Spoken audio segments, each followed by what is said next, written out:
Oh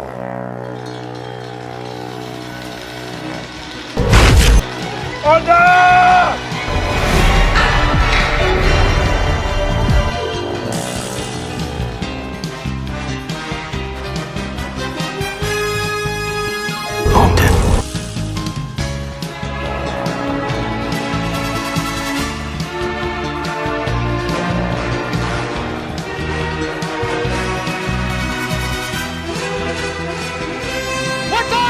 Valhalla.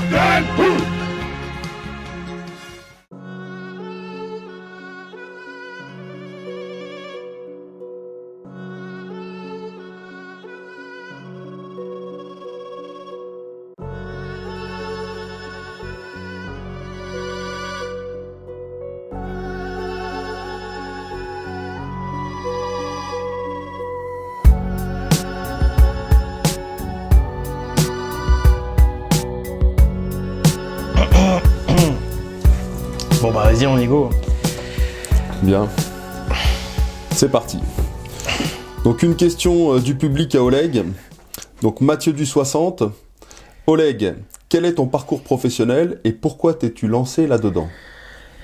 Alors mon parcours professionnel, à la base je suis ingénieur informatique, tout simplement. Et puis ensuite je me suis lancé là-dedans parce que voyant les vérités circuler sur internet et voyant surtout également dehors la situation se dégrader jour après jour, c'est surtout ça, l'un plus l'autre, ça fait que j'avais envie de réagir, j'avais envie de faire quelque chose.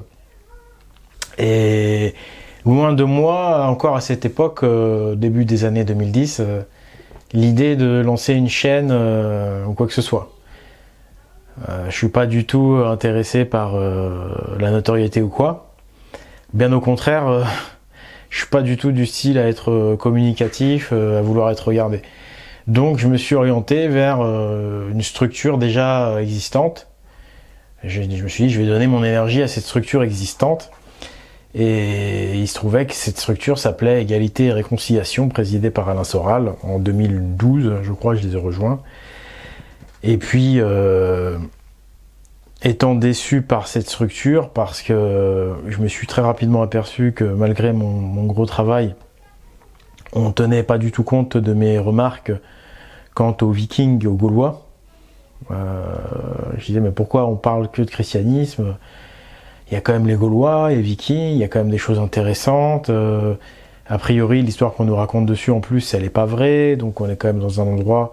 À l'époque, ER était beaucoup plus ouvert. Ils n'étaient pas aussi radicaux, pas aussi fascisants.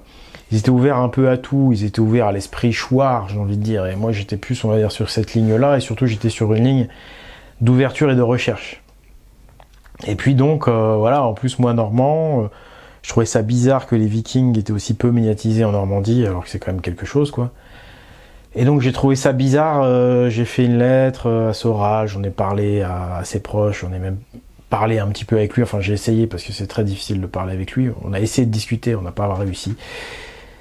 Mais bon bref, du coup je me suis barré de ER pour ces raisons-là, c'est-à-dire ils censurent les Gaulois, ils censurent les Vikings.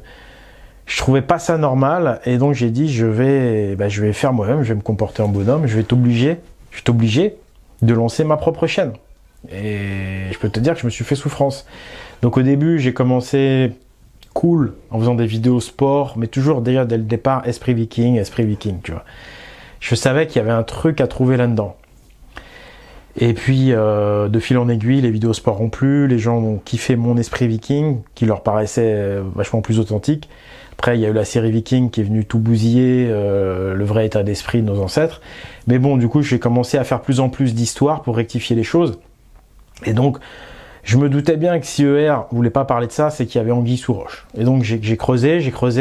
J'ai vu que Meta TV non plus voulait pas relayer ça. Donc là, j'ai dit, là, il y a vraiment quelque chose. J'avais déjà trouvé des choses. Mais j'étais encore loin d'imaginer l'énormité de ce que j'allais trouver. Donc voilà, à la base, je suis quelqu'un comme tout le monde, ingénieur informatique. Les seules, on va dire, capacités que j'ai peut-être, c'est que j'ai intellectuellement la faculté à développer des sites internet, que j'ai pu gagner un peu d'argent que j'ai mis de côté. J'ai sacrifié ma carrière d'ingénieur puisque j'ai dû passer à un travail complètement différent. J'ai foutu en l'air ma carrière d'ingénieur, ça il faut le dire. J'ai craché sur 5 000 € de salaire par mois. Faut quand même le dire, en faisant simplement 8 heures de travail par jour.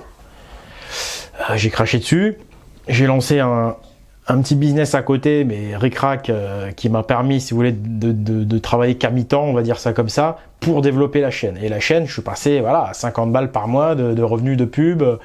Au début, sur Esprit Viking, que dalle, de la merde, J'ai vraiment sacrifié la vie matérielle pour la vie spirituelle, pour mes idéaux, pour dire la vérité. Et j'ai sacrifié aussi mon ego, parce que quand tu arrives sur Internet, que tu parles de Viking, tout de suite, t'as la brigade qui te chlasse, tu vois, qui essaie de te casser mentalement. On a essayé de lancer un village qui s'appelait Amaruka, un village indépendant. On voulait lancer un concept où les gens peuvent réapprendre à vivre dans les bois, dans la nature, en permaculture, etc. Quelque chose de sérieux où on serait venu là habiter l'été, et puis les gens auraient pu faire des stages de permaculture, des stages de santé, etc. Faut savoir comment vivre en autonomie. Et on s'est fait casser de l'intérieur, Ils nous ont envoyé des flics, ou pas des flics, mais des comment ils appellent ça, le réseau Gladio, là. Ils nous ont envoyé des pourris, qui étaient des voyous, en fait, des voyous à qui ils ont donné de l'argent pour infiltrer l'équipe et pour détruire le projet. Ce qu'ils ont réussi à faire. Donc là j'ai compris qu'on était vraiment dans un monde pourri, et que j'avais vraiment pris spirituellement la bonne direction, mais que matériellement, physiquement, ça allait être très très dur. Mais je regrette pas. Donc ça a été très très dur pendant ces 4 ans, mais spirituellement, c'est une réussite totale. Et voilà, je l'ai fait pour mes idéaux, pour la justice et la vérité, parce que personne ne voulait le faire, donc j'étais obligé de le faire moi-même. Mais voilà, à la base, c'est pas du tout une vocation de faire des vidéos, bien au contraire. Je m'appelle Ivan, j'ai 33 ans. Je suis maçon spécialisé dans le bâti en pierre, dans le département de la Lozère. Alors moi, ce qui m'a le plus frappé chez Oleg de Normandie, c'est sa sincérité. Quand on regarde ses vidéos sur Pagan TV, si vous regardez bien son regard, on sent bien qu'il est sincère, très important. Et puis ensuite, on regarde les vidéos, surtout les vidéos de la playlist La Pilule Verte, et là on se prend une grande corne, des grosses cornes au visage, dans la tête. Pourquoi ? Parce que Oleg, il nous a reconnectés à nos ancêtres, il nous a reconnectés à la tradition, à une histoire occultée, il nous a menés vers quelque chose qu'on a perdu, un héritage qui est dans notre ADN. Il chevauche tel Hermod le Hardy qu'il incarne, une chevauchée pour nous remettre en face d'une réalité qu'on a complètement occultée depuis plusieurs générations. Et cette reconnexion avec la tradition, c'est juste quelque chose de merveilleux. Parce que c'est lié directement au cycle, à la nature et au dieu, Odin. Il est comme le messager d'Odin, en fait. Il est le messager d'Odin. On est en train de se réapproprier ce qui est à nous, ce qui était à nos ancêtres. Et ça, grâce à Oleg, grâce à son travail. Et pour ça, je le remercie. Salut à tous, bienvenue dans cette dernière vidéo de l'année. Oleg Valhalla ou Oleg Valhalla, les deux prononciations sont possibles étant donné qu'en islandais on dit Valhalla. Ça va être une vidéo, je pense, d'anthologie, parce que l'année 2020, ça a été vraiment une année d'anthologie, Et je vous le dis franchement, je suis gêné avant de faire cette vidéo, très gêné, parce que honnêtement, j'ai toujours voulu dire la vérité. Et là aujourd'hui, la vérité que je vais devoir dire me concerne. Et honnêtement, j'ai que du bien à dire de moi, et ça m'embête. Mais il se trouve que je suis dans une situation unique au monde. Je suis le premier au monde à avoir braqué la bibliothèque du Vatican. Quand je dis ça, évidemment, c'est une blague, mais ça veut dire ce que ça veut dire. J'ai retrouvé la vérité J'ai retrouvé des vérités profondes. J'ai retrouvé la porte de la matrice que nous ont concocté les agents de JC, les agents du Christ, les agents du Vatican. Hein, la bibliothèque du Vatican, on sait qu'il y a tous les secrets de l'humanité. Le seul secret qui est dans la bibliothèque du Vatican, c'est la vérité. C'est tout. Voilà, le pouvoir spirituel de nos gouvernements et du Vatican, parce que ça va avec, réside dans leurs mensonges. Et réside dans le fait qu'on croit dans leurs mensonges. Le grand secret du Vatican, c'est que le monde entier est toujours aux mains de sa secte. En fait, on est tous dans la même secte. C'est pour ça qu'on n'arrive pas à s'en rendre compte. Comment veux-tu qu'on voie la différence? Tout le monde est dans cette secte d'origine vaticanesque. Quand la religion s'est effondrée, ils ont remplacé ces mensonges par d'autres mensonges pour avoir les mêmes effets, pour enfermer les gens dans un paradigme. Voilà, on est enfermé dans un paradigme, on est comme dans une secte. C'est ça le grand secret du Vatican. Voilà, ce que faut bien comprendre les amis, vous êtes témoins de mon aventure, mais c'est également la vôtre. Et elle est juste énorme. On vient de s'inscrire dans l'histoire. On est en train de changer l'histoire. Parce que ce qu'on a découvert, c'est juste énorme. C'est juste la première fois depuis des lustres, je ne sais pas depuis quand, que quelqu'un retrouve autant de vérité sur l'histoire de l'humanité. Voilà. J'ai tout de suite salué Victor Hugo, qui savait pour les cathédrales gothiques, qui savait pour beaucoup de choses, qui savait pour Odin. Mais je ne sais pas s'il savait pour les pyramides de Giza. Je ne sais pas s'il savait pour ces alignements qu'il peut y avoir entre les différents sites. À mon époque, il y a effectivement des moyens technologiques. Il y a Internet, il y a Google Earth, il y a les GPS qui permettent de voir ces alignements complètement géniaux laissés par nos ancêtres qui ont laissé des traces. Ce qui prouve d'ailleurs que leur ancienne civilisation était avancée, ou qu'en tous les cas, ils ont eu connaissance d'une ancienne civilisation avancée pour savoir que dans le futur, les choses étant cycliques, il y allait avoir, à un moment donné, pour les descendants, possibilité de lire ces choses grâce aux techniques, grâce à la technologie. Donc je ne sais même pas voilà, si Victor Hugo, il en était arrivé là. Tout ce que je sais, c'est que j'ai fait le tour du web et dans aucun pays du monde, on est au courant de ça. Donc les amis, tenez-vous bien, vous êtes les premiers à l'apprendre. Juste après moi. Donc j'ai envie de dire, ouais, c'est là où je suis gêné, mais à bout d'un moment donné, quand un message est d'une grande valeur, il faut le dire. Il faut s'affirmer, les amis, parce qu'on a assez souffert comme ça. Et moi, je vous le dis franchement, j'en ai ras-le-bol de souffrir. Ça fait, voilà, des années que je chevauche Sleipnir dans les royaumes de Herl. Je suis revenu avec des vérités. On m'a craché dessus, on m'a fait subir des trucs, je vous raconte même pas. Donc maintenant, j'ai envie de porter haut et fier ce trophée, entre guillemets, cette vérité que je ramène de Herl. Mais sincèrement, je me suis inscrit dans la narration de la mythologie nordique. J'ai incarné ce personnage d'Hermod. Et ce personnage d'Hermod et ce mythe d'Hermod, c'est une sorte de, entre guillemets, pas prophétie, mais c'est une prévision, ou en tout cas c'est la notice à suivre qu'avait laissé Snorri pour ses descendants et pour les futurs enfants d'Odin. Ce qu'il faut comprendre, voilà, c'est qu'on est enfermé dans la matrice de JC et que la tradition, c'est-à-dire quelque chose qui permet justement de ne pas être enfermé dans une matrice, d'être un esprit libre, de vivre en homéostasie dans le bonheur, c'est la tradition dite nordique, qui en fait est une tradition qui dépasse largement ce cadre-là, qui est la tradition des Celtes, des Gaulois. Et il a écrit le mythe d'Hermod, Snorri, pour signifier ce qui allait se passer dans l'avenir, parce que lui commençait déjà à subir l'Inquisition, mais il savait que ses amis allaient laisser des traces, un peu comme le Petit Poucet. Moi, j'ai fait un peu comme le Petit Poucet aussi. Hein. C'est-à-dire que j'ai suivi les traces laissées par les hermétistes, d'où le nom d'Hermod d'ailleurs qui fait la chevauchée. Et Victor Hugo en faisait partie d'ailleurs de ces hermétistes, puisqu'il a également laissé des traces à sa façon. Donc c'est pour ça qu'il parle de cette chevauchée solitaire. Il avait prévu que les gens étant enfermés dans une matrice de mensonges, le mec qui allait trouver des vérités, il allait être conspué par les gardiens du mensonge, hein, les agents de JC, et que les autres n'allait pas le comprendre et qu'il allait se retrouver seul. Il a compris que ça allait être un chemin difficile vers la vérité des choses, un chemin vers le passé, parce que sans le passé, on fait pas d'avenir. Si on connaît pas notre passé, on fait pas d'avenir. Si ton passé est merdique, ton avenir sera merdique. D'accord ? Celui qui contrôle le passé contrôle l'avenir. Donc voilà, le mythe d'Hermod, il est réel. On peut le comparer à je ne sais quelle prophétie abrahamique, mais celle-ci, elle est vraiment hyper positive.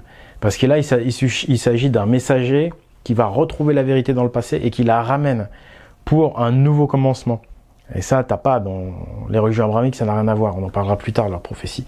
Mais en fait, les prophéties, les prévisions comme ça, c'est l'histoire, la narration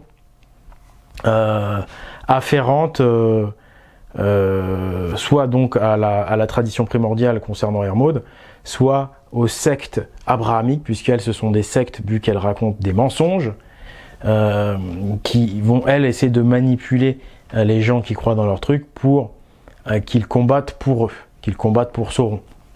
Ce que j'ai fait, c'est juste énorme, on commence à peine à conscientiser. Là, mais regardez, ce que j'ai découvert en 2020. Alors, attendez.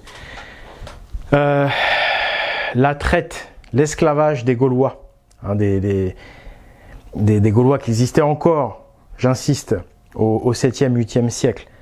La traite des Blancs, donc de ces Gaulois, du coup, envoyés dans les harems musulmans. L'alliance entre les chrétiens et les musulmans contre les païens, justement. Donc là, on remet l'histoire dans l'ordre. Les eunuques, les enfants castrés, on a toutes les preuves, toutes les sources. Ça, c'est horrible ce qui s'est passé. C'est pour ça que le Vatican cache tout ça. Les enfants castrés par les Carolingiens chrétiens, revendus aux musulmans par l'intermédiaire de leurs amis juifs. Ça, c'est déjà énorme. Ensuite, les cathédrales faites par les païens, les cathédrales gothiques, druido-odiniques, dédiées aux dieux, aux déesses, à Odin, etc., etc. Ça, c'est super lourd. En fait, ils nous ont volé les plus belles cathédrales au monde, et les plus anciennes, et les grandes pyramides de Giza sont également non chrétiennes, et elles sont dédiées à Totatis Odin. J'expliquerai pourquoi c'est Totatis, en fait, le dieu égyptien Thoth, en fait, Odin, dans ses noms, il a beaucoup de noms, il en a un qui c'est Thoth. Et Thoth, c'est Thoth Atis, parce que Atis, ça veut dire à la fois Ati, père, et Atis, Ait, ça peut être famille. Enfin, quand tu entends Thoth Atis, tu sais que dans la vieille langue celtique ou norroise, hein, puisque le norrois n'est en fait que la dernière langue qui hérite vraiment directement de la vieille langue celtique, même si le vieux breton finistérien aussi, on sait que Ati, c'est le papa. Et Eitz ou Etz, c'est famille. Hein. Donc Thoth Ati, en fait, c'est le père des tribus. Parce que Thoth, hein, en vieux norrois, c'est tribu.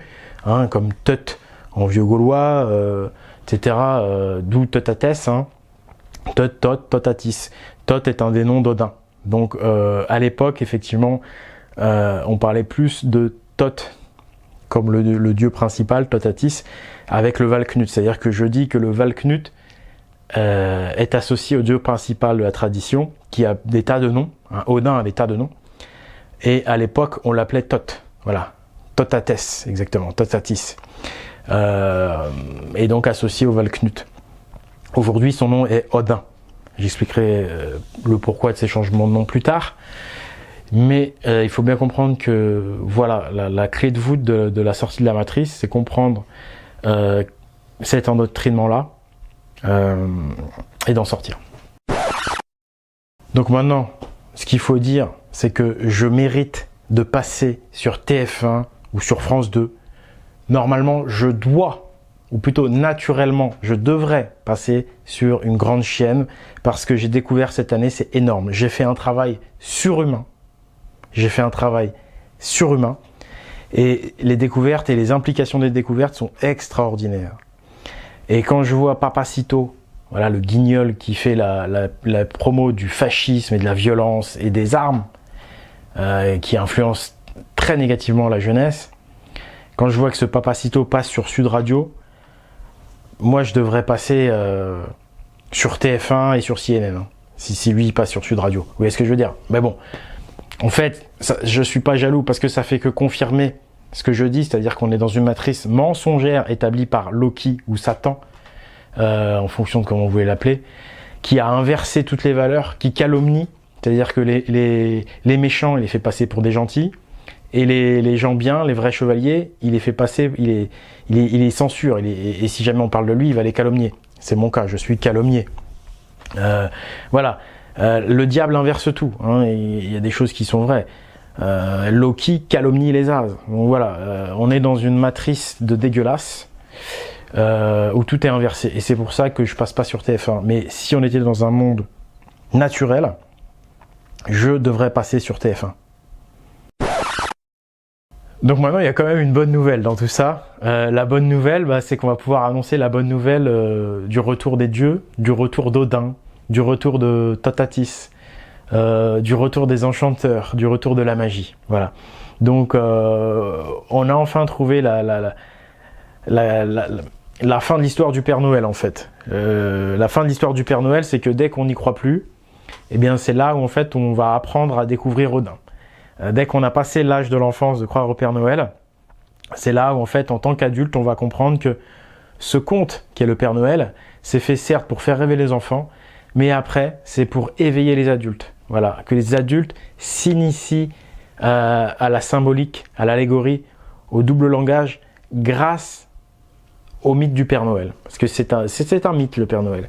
Et il est en dedans que c'est Odin. Voilà. Comme Victor Hugo dépeint Odin par Quasimodo. Parce qu'il faut vraiment comprendre que la clé de voûte de l'endoctrinement, la cause des causes, alors, ouais, j'y viens, je devais le dire au départ de la vidéo. Bon.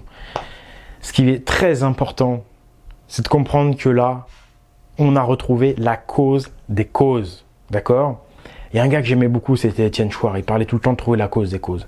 Et sur tous les réseaux alternatifs, là, ils vont jamais aller jusqu'à cette cause des causes, d'accord? La cause des causes, elle est liée à ce qu'on appelle la religion, parce qu'en fait, l'humain a besoin de 2 ou 3 choses pour sortir d'un endoctrinement. La première, c'est ne plus être paralysé par la peur, et notamment la peur de la mort. Or, la tradition des dieux, la tradition hyperboréenne, la religion viking, si vous voulez, elle permet, comme toutes les religions, de ne plus avoir peur de la mort, parce qu'elle dit, et d'ailleurs moi j'y crois vraiment, certaines vérités, qu'il n'y a pas besoin d'y croire, en fait, il y a des tas de gens qui le vivent, l'âme est immortelle, on possède une âme et un esprit, et c'est que le corps qui meurt. Donc dans l'au-delà, il y a encore de la vie. Donc quand on meurt, il n'y a que le corps. Donc déjà, quand tu as une tradition avec des dieux, tu n'as plus peur de la mort. Ensuite, le deuxième truc hyper important pour les gens, c'est d'avoir une histoire alternative, un modèle alternatif, un narratif alternatif, une autre histoire. Et cette histoire et ces modèles qu'on va retrouver, les enfants vont pouvoir s'identifier à Thor. On va pouvoir s'identifier à Thor, à des dieux. Et on va pouvoir s'inscrire dans une autre histoire, avec d'autres perspectives.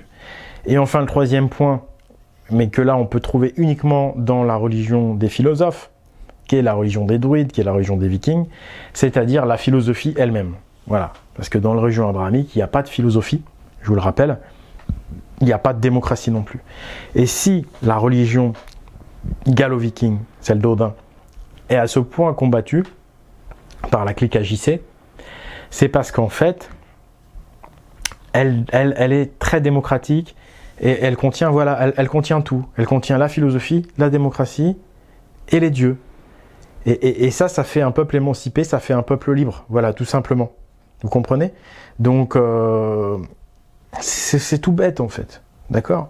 Aujourd'hui, on a une pseudo-démocratie, mais on n'a pas de Dieu, donc les gens ont peur de la mort, donc ils sont facilement manipulables.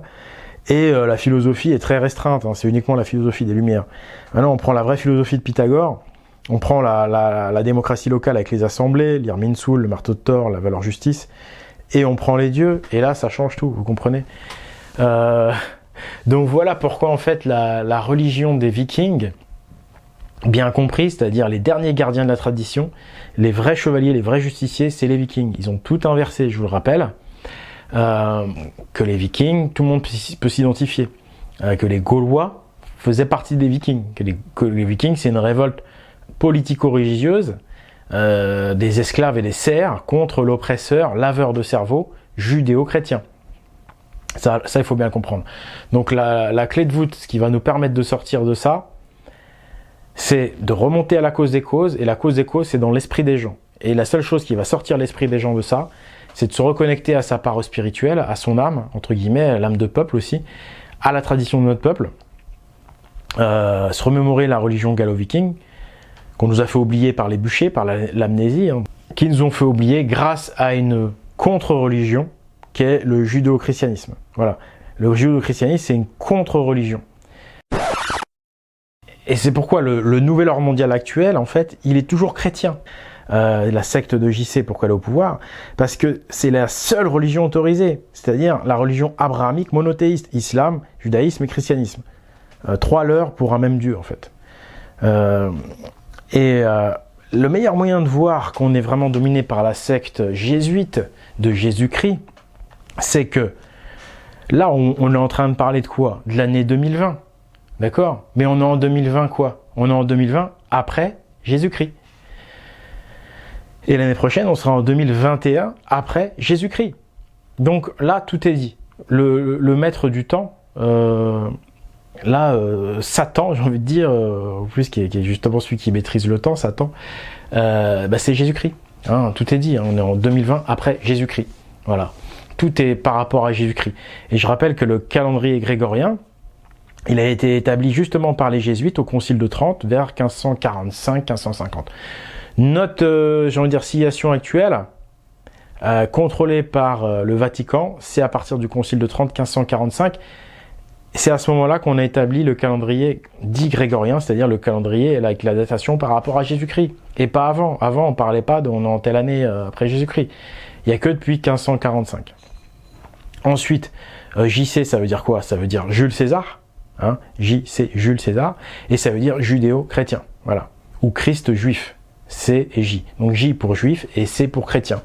Ou Jules César. Donc on a, voilà, romain, juif, chrétien. C'est la même chose. Et bien sûr, islam, qui est également la même chose, mais qui a été réfléchi pour les peuples d'Orient. Mais toujours le même Dieu unique. Et donc, comme je l'ai démontré, voilà, à la Révolution, au niveau spirituel, les gens ne croyaient plus dans leur religion, donc ils ont repris le pouvoir, mais cette fois-ci sous la coupe en créant leur franc-maçonnerie, desquels ils ont instigé une nouvelle pensée complètement différente, très matérialiste, et surtout, voilà, ils ont bien veillé à empêcher la vraie tradition et les anciens dieux de revenir et à ne laisser que le Dieu monothéiste. Je rappelle que la première église était druido-odinique et non pas chrétienne. Et ça se voit très facilement parce que le mot église vient du grec ecclesia qui veut dire assemblée. Voilà, assemblée. Donc les assemblées, ça, on connaît ça dans la mythologie grecque, mais c'est également un truc de Celtes, de Vikings, autour de l'Irminsul, où on faisait déjà les assemblées, avant même qu'on construise des églises. Et j'ai plein de sources qui montrent que les premières églises étaient païennes, ça c'est clair. Évidemment, eux, l'assemblée démocratique, ils ont dégagé, c'est juste la messe, le prêtre qui parle tout seul. Ecclesia, église veut dire assemblée. Et ensuite, le mot paradosis, en grec, qui a donné le paradis, en fait, ça veut dire tradition. Voilà, tout simplement. Donc, en fait, dans la langue grecque, on voit des restes de la vérité de l'ancienne société, à savoir que les églises, c'est fait pour faire des assemblées. Donc, c'est-à-dire que les gens ont le droit de parler, assemblée locale, démocratie locale. Merci Étienne Chouard, hein, tu devrais regarder. Et le paradis, tout simplement, alors là, je soupçonne les hermétistes français d'avoir gentiment fait ce truc-là, pour qu'on comprenne qu'en fait, le vrai paradis, c'est quand il y a la tradition. Voilà, donc ça, je pense que la langue française est très récente, et elle a été faite par des hermétistes gentils, entre guillemets, entre autres, en tous les cas. Et c'est pour ça qu'ils sont traduits paradosis, qui veut dire tradition, par le mot paradis, pour faire comprendre qu'en fait, le paradis qu'on te promet après la mort, c'est une carotte, et qu'en fait, le vrai paradis, c'est la tradition, quoi. Et qu'ils nous l'ont viré. Voilà. Le film Da Vinci Code. connaissez tous ce film-là. En fait, là où il est intéressant Da Vinci Code, c'est qu'il permet de voir à quel point, bah oui, le Vatican a vraiment le pouvoir. Le nouvel ordre mondial, c'est vraiment le Vatican.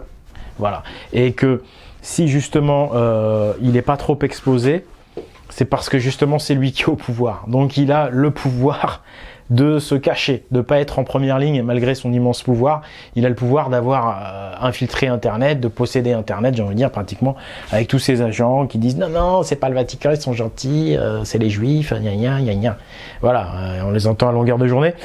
Mais je peux vous dire qu'un gars comme Papacito, qui est un agent de JC, revendiqué d'ailleurs, vous voyez bien qu'il passe à Sud Radio, que ses vidéos font des centaines de milliers de vues. D'ailleurs, au début, ses vidéos étaient boostées. Ça c'est facile à prouver aussi. Les vidéos sont boostées maintenant.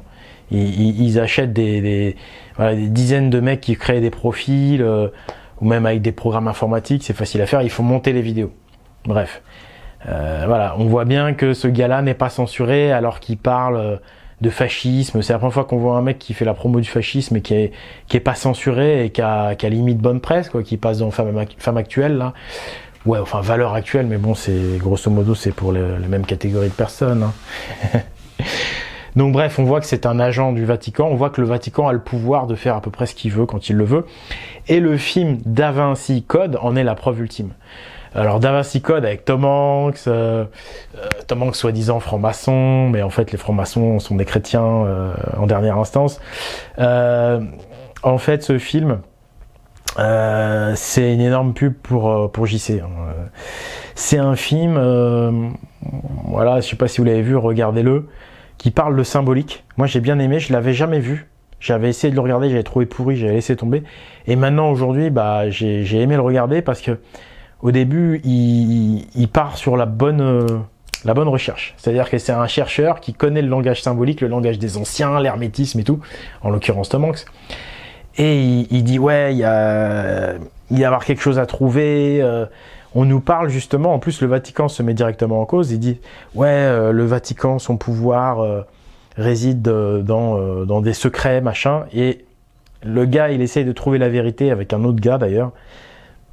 Tu te dis, ah bah ouais, ça c'est exactement ce que je fais en fait, tu vois là. Et sur Pagan TV. Et puis tu t'aperçois qu'en fait, ils recherchent la vérité, ils mettent en cause le Vatican et tout. Voilà, ils montrent que le Vatican possède des assassins et tout pour protéger leurs secrets. Et puis à un moment donné, tu t'aperçois qu'à la fin, le grand secret, ça y est, ils le trouvent. Alors figure-toi que le grand secret que cachait le Vatican, alors voilà, carrément il balance ça dans ce film à des millions, des milliards de vues Da Vinci Code. Figure-toi que le grand secret du Vatican, c'est qu'en fait, Jésus avait une descendance. Donc en fait, Jésus avait une descendance, en fait, et on nous l'aurait caché, ce serait trop grave et tout, ça mettrait le Vatican trop mal à l'aise, le Vatican serait dans la merde avec ça et tout. Et puis, tu t'aperçois que la bonne femme dans le film, là, c'est la descendante de Jésus. Et puis, alors là, c'est génial, comme de par hasard, Jésus, en même temps, dans ses ancêtres, il y aurait les Mérovingiens. Les Mérovingiens seraient descendants de Jésus et Marion Cotillard aussi, tu vois. Donc au final, en fait, au début, ils te font croire, ouais, il y a des trucs à trouver, le Vatican mytho. Alors là, tout le monde y croit, et effectivement, on le sait, le Vatican mytho. Donc tout le monde y va et tout. Et en fait, c'est comme s'ils t'emmenaient, c'est sur la bonne voie au départ. Et après, il faut un virage, tu vois, mais tu l'as pas vu le virage. Et en fait, au lieu de t'amener jusqu'au message des pyramides, tu vois, jusqu'à Hermod, jusqu'au Valnut, jusqu'à la tradition gallo-viking, en fait, ils font un virage à gauche. Et il te ramène à qui? À JC, voilà. Tout tourne autour du nombril de JC. Alors JC aurait eu des descendants, tu sais.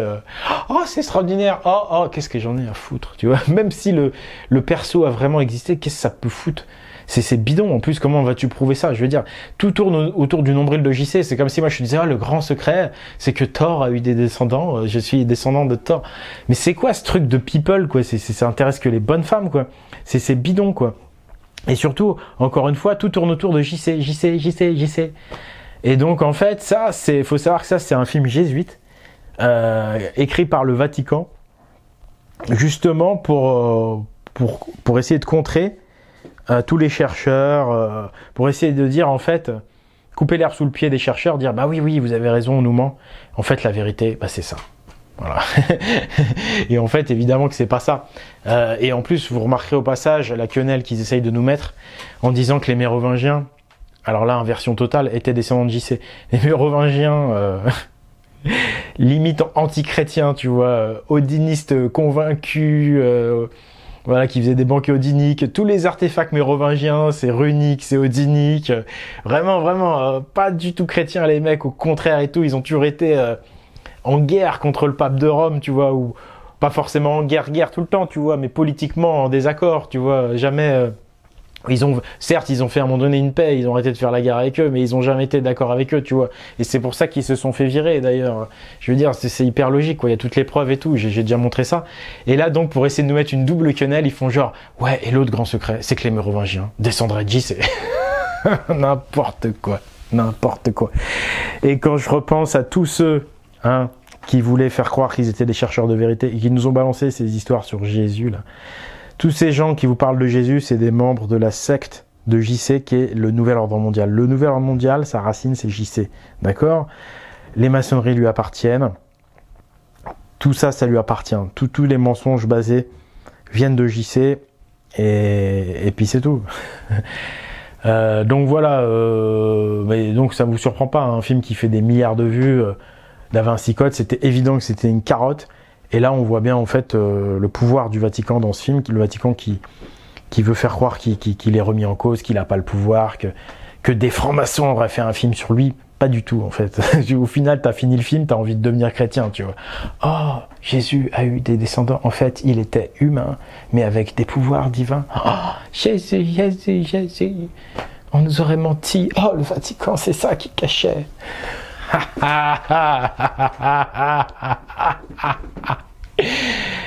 Quand je repense à tous ces rats là, à qui j'ai fait confiance. Il y en a, j'ai fait confiance à eux.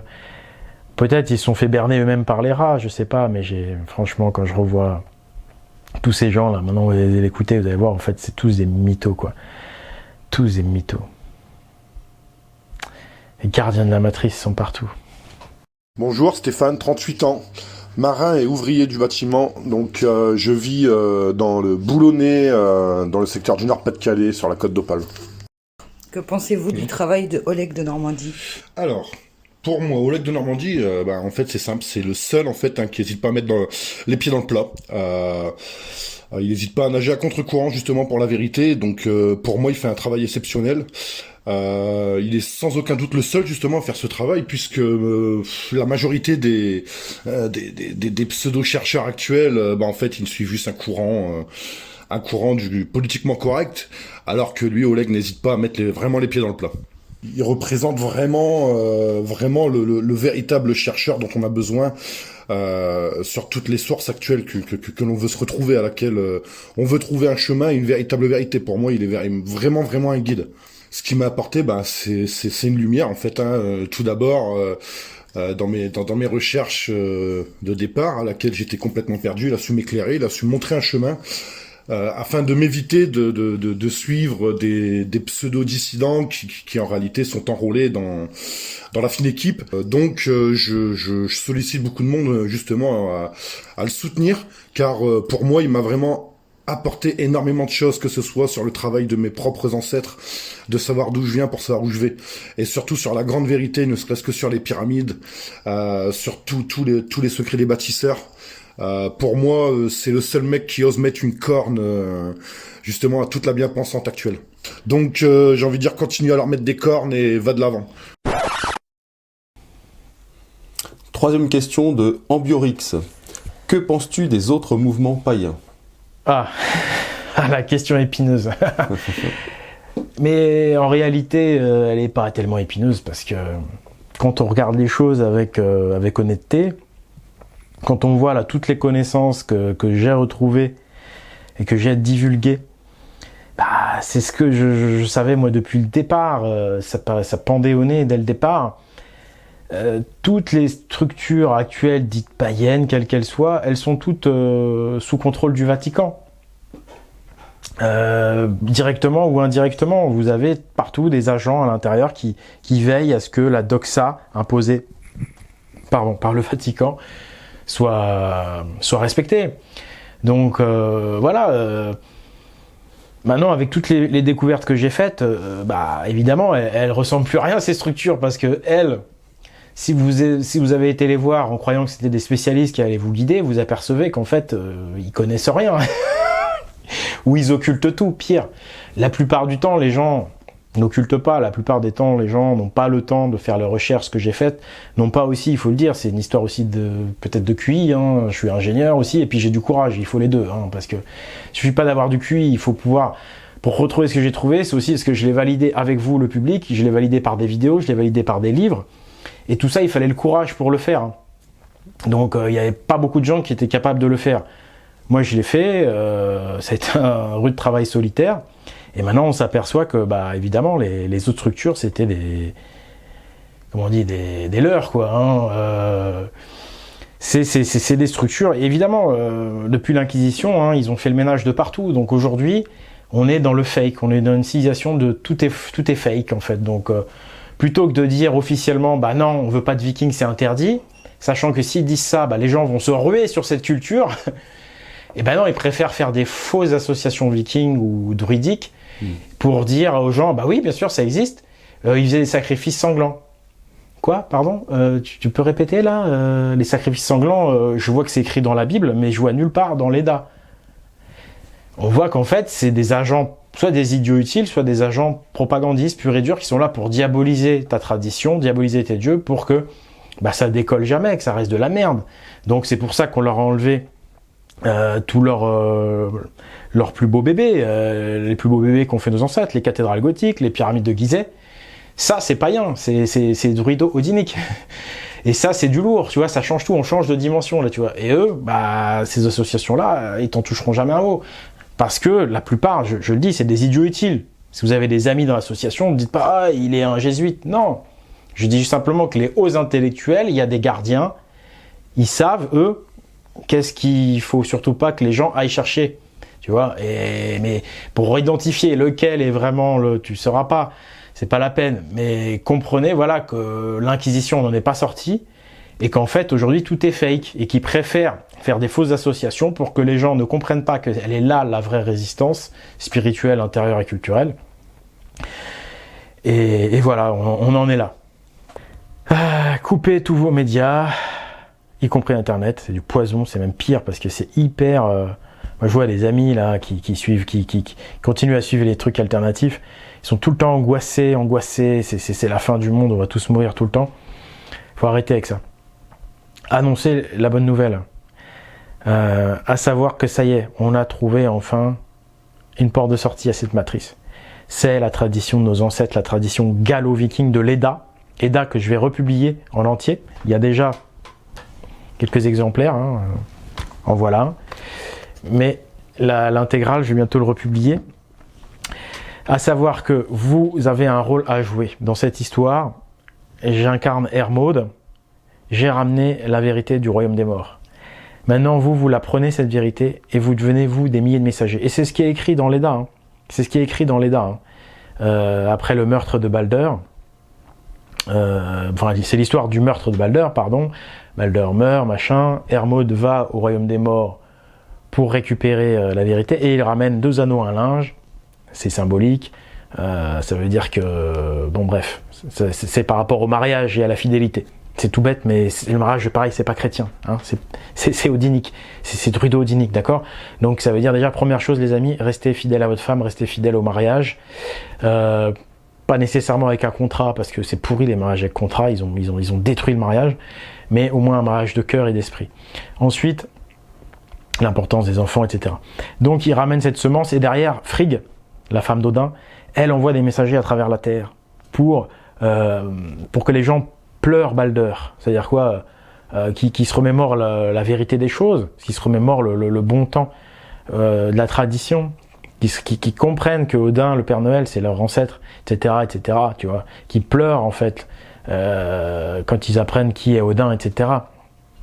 Quand ils voient que Victor Hugo lui-même nous a écrit ça dans son roman Victor Hugo, Notre-Dame de Paris, et j'ai pas encore étudié toute son œuvre, il va falloir.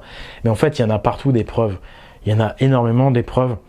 Et voir donc que c'est de l'amour que ces gens ont transmis discrètement, parce qu'il y avait les inquisiteurs qui étaient là. Ils n'ont pas eu le choix de faire ça, tu vois, que de rester hermétique, mais pour que ça renaisse plus tard. D'accord. Et ils savaient que quelqu'un, comme moi, voilà, allait prendre le chemin et ramener la vérité, tu vois. Et là, on en est là. On est dans l'EDA. On est en train de s'inscrire dans l'EDA.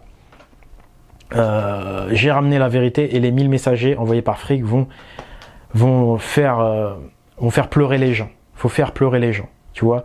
Il y a un côté, la libération viendra du cœur des gens. Et c'est après ça qu'en fait, on va pouvoir capturer Loki. Et après, il va y avoir aussi... alors après, il y a aussi le Ragnarok. Bon, tout ce que je peux vous dire, je ne vais pas détailler trop le Ragnarok, etc. Parce que ça mérite une vidéo complète.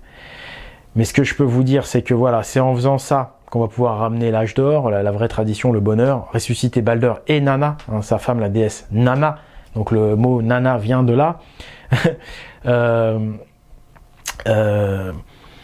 Et qu'on va pouvoir attacher Loki. Et ensuite, celui qui va battre le loup. Le loup, en fait, c'est la bête. C'est celui qui dévore tout. C'est le fils de Loki, c'est le fils de Satan, si vous voulez. C'est le loup qui dévore tout, qui devient immense. On va dire, aujourd'hui, il est incarné par les géants, les géants, qui mangent de plus en plus, qui ont un appétit de ouf, là, les banquiers qui dévorent tout, qui cassent l'économie. Eh bien, ce loup, qui s'appelle Fenrir dans la mythologie nordique, il va être battu par Vidar. C'est Vidar qui va battre le loup. Et vous allez voir comment que c'est beau et comment que c'est vrai ce texte écrit par Snorri. Parce que qui c'est Vidar? Qui c'est celui qui va gagner ce duel contre les géants, contre le loup? Eh bien en fait, loup qu'on peut mettre en parallèle avec la bête d'ailleurs dans les textes abrahamiques, mais on y reviendra là-dessus. En fait, Vidar, c'est le fils d'une géante, mais cette géante, elle est gentille. Un Vidar, je rappelle, c'est un Nase, il est du camp des gentils, si vous voulez, il est du camp d'Odin. Les géants, c'est ceux qui foutent le bordel. Hein. Globalement, c'est les méchants, mais parfois il y a des géants qui ne sont pas forcément méchants. Donc, il faut savoir que Thor, son histoire authentique nous est racontée. Hein. Thor, c'est ce qui incarne les Vikings, ce qui incarne tous ceux voilà, les barbares avant, etc. Tous ceux qui les vrais messagers de la tradition. Thor, à un moment donné, dans l'Edda, il est blessé. Il est blessé, il est convalescent. En fait, Thor est à terre, quoi. En fait, on est en train de nous expliquer la situation dans laquelle on est. C'est-à-dire qu'il n'y a plus de Vikings, on n'a plus de pouvoir ni militaire ni politique. Thor incarne le pouvoir militaire. Thor est blessé, donc on en est là, Thor est blessé. Mais Thor prend refuge chez une géante qui est la mère de Vidar. Donc en fait, Thor loge, pendant qu'il est blessé, il est secouru, il est logé chez la mère de Vidar. Et cette mère est une géante. Quand vous savez que Vidar, c'est l'ase silencieux, d'accord, Vidar, c'est l'as silencieux. Je vais plus avoir de batterie, je vais devoir changer. Je vais reprendre tout de suite. Donc Vidar, c'est l'as silencieux. Il a une manière de combattre qui est silencieuse. Parce qu'en fait, Vidar, c'est un hermétiste. C'est celui qui laisse des traces pour Hermod. C'est celui qui laisse des traces pour le petit Pousset, quoi. C'est celui qui laisse des traces. C'est Victor Hugo. Et quand on voit que l'endroit où il y a le plus de traces, honnêtement, par rapport à la tradition viking, c'est la France. L'endroit où il y a le plus de traces, c'est la France. La Normandie, entre autres, mais pas seulement. Et ça, c'est ça qui est incroyable. Donc la France, pays de JC, hein, c'est la fille aînée de l'Église, c'est vraiment le pays des jésuites, la France, donc c'est le pays des géants. D'ailleurs, géant, ça fait penser à Jean, hein, l'apôtre Jean, ça s'écrit J-E-A-N. Là, il y a quand même quelque chose aussi, hein, parce que pourquoi J-E-A-N, pourquoi pas J-E-N ou G-A-N, non là ça ferait gant, mais ou G-E-N, pardon, ou J-E-N, pourquoi J-E-A-N? Bah peut-être parce que ça fait géant, on y reviendra. Oui, Victor Hugo, justement, qui est un Vidar, un hermétiste, il a bien dit dans son histoire, Jean Valjean. Jean vaut Jean. Jean Val, Jean ça veut dire égal, quoi. Jean égale Jean. Il nous dit Jean, ça veut dire Jean. Bah, sur le coup, tu te dis, bah ouais, c'est con ce que tu dis, Victor. Vous savez bien que Jean égale Jean, comme Eric égale Eric. Ouais, forcément, ça veut dire qu'il veut nous mettre le nez sur un truc à trouver. Donc, si Jean égale Jean, en fait, il y a autre chose à trouver. Donc, en fait, il y a Jean d'un côté, de l'autre côté, il faut trouver quoi? Il faut trouver autre chose. Bah, en fait, J-E-A-N. Pourquoi les hermétistes l'ont écrit comme ça? Je vous ai dit, les hermétistes français de Bourges ont fait du très bon travail. Voilà, on en reparlera, mais voilà.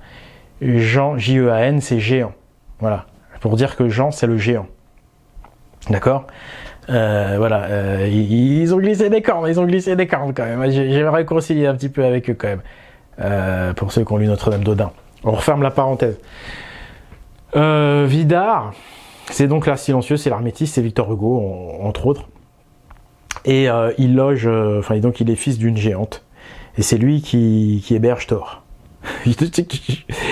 et donc tout ça pour nous dire que la France héberge Thor. La France est la terre de Vidar. Là, silencieux, la France est la terre des hermétistes, en fait.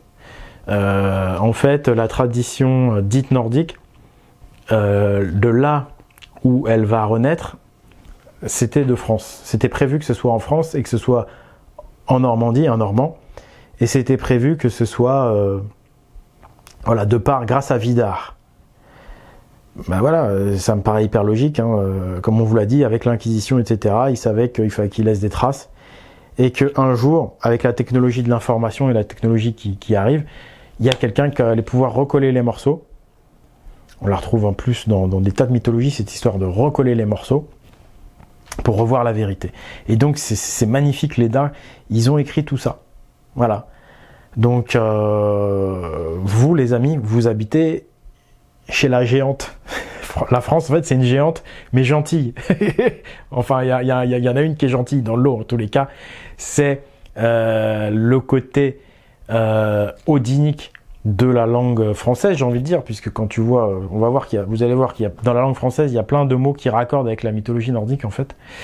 Commencer par ce Jean, J-E-A-N, qui veut dire géant, qui nous signale en fait que c'est l'évangile du géant, l'évangile de Jean, et que nous, on est les gentils, parce que voilà, il y a les gens, et puis il y a les agents aussi, tu vois, il y a les géants et les gentils. Et les gentils, c'est les gens, et les agents, bah c'est pas des gens, tu vois. Le mot moral, t'as le mot amoral. Quelqu'un qui est amoral, il a pas de morale. Moral, amoral, gens, agents. Les agents, effectivement, c'est pas des gens, c'est des agents. Or, agent, si tu fais un espace, tu fais A, comme, tu vois, à Paris, à machin, ou plutôt à Eric, à Claudine, ça c'est la voiture à Claudine. Et ben là, les agents, ils sont agents, tu vois, agents, c'est les agents, ils appartiennent à Jean, c'est-à-dire au géant, à géant, quoi. Donc, les agents du géant contrôlent les gentils. Ceux qui savent d'où vient le mot gentil, voilà, ils savent que c'est comme ça que les judéo-chrétiens appellent leurs serviteurs, puisqu'ils doivent avoir des serviteurs. Donc en fait, ça c'est extraordinaire. Ça tombe juste, il n'y a que là où ça fait sens. Donc c'est du super lourd. Et c'est trop vrai. Donc c'est pour ça que voilà, je vous dis, ce qui est en train d'arriver là, ce qui se passe entre moi et vous, c'est unique au monde et c'est unique dans l'histoire.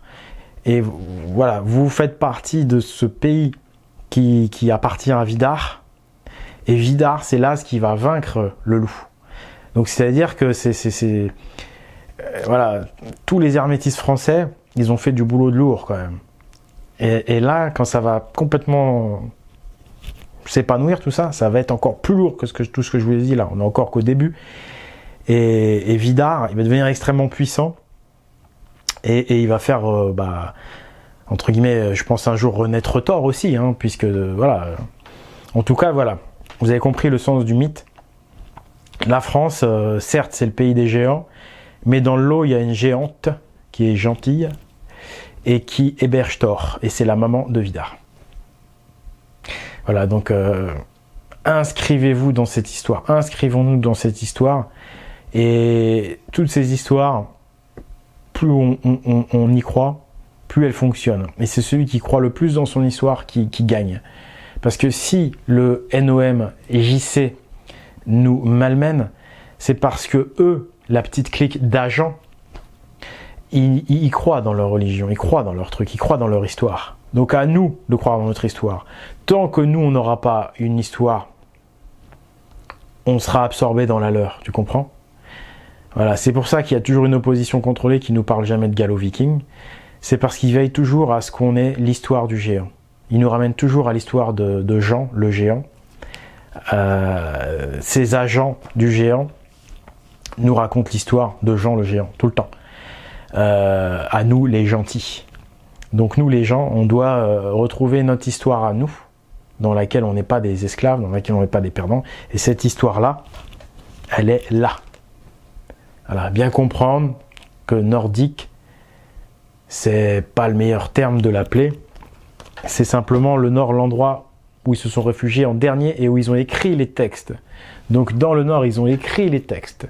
Mais là où il y a le plus de pierres, bon, il y en a dans le nord aussi, le plus de traces physiques, c'est en France, avec les cathédrales gothiques.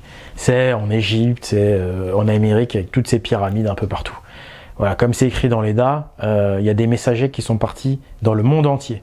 Donc vous pouvez que le messager, ça peut être vous, mais le messager, c'est aussi celui qui transporte le message. Il y a aussi les transporteurs de messages, les chevaux, si vous voulez, hein, les chevaux à 8 pattes, les Sleipnir. Ceux qui traversent le temps, c'est des monuments en pierre. Hein.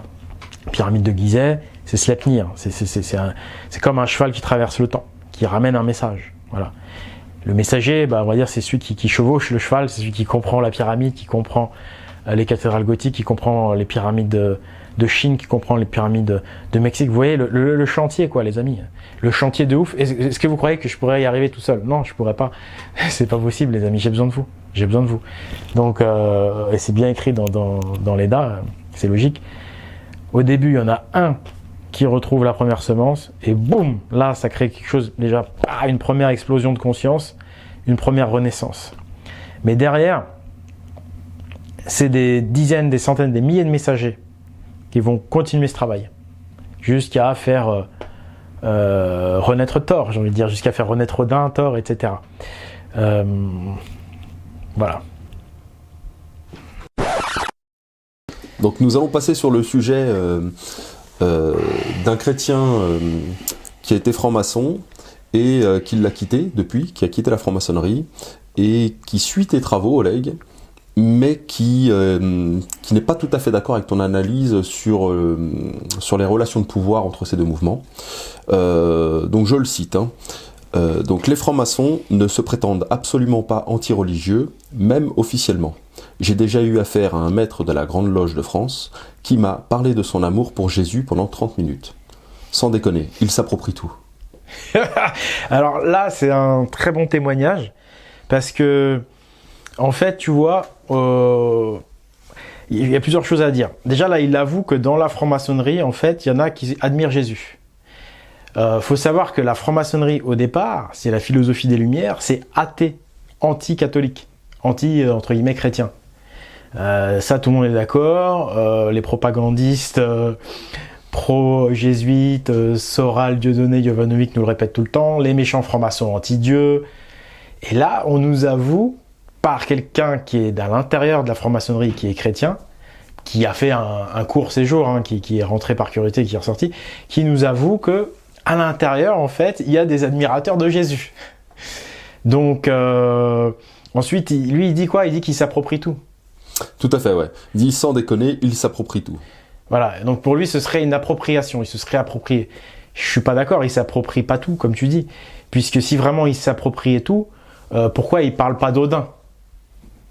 Pourquoi il parle pas des pyramides de Gizeh et il se les approprie pas en tant que création du dieu de la tradition hyperboréenne qui est Totatis Odin? Tu vois, ça c'est bizarre, il se l'approprie pas, alors que c'est la vraie origine de la franc-maçonnerie authentique. Hein. Donc là, tu vois, il y a deux poids, deux mesures. Non, je suis désolé pour te répondre.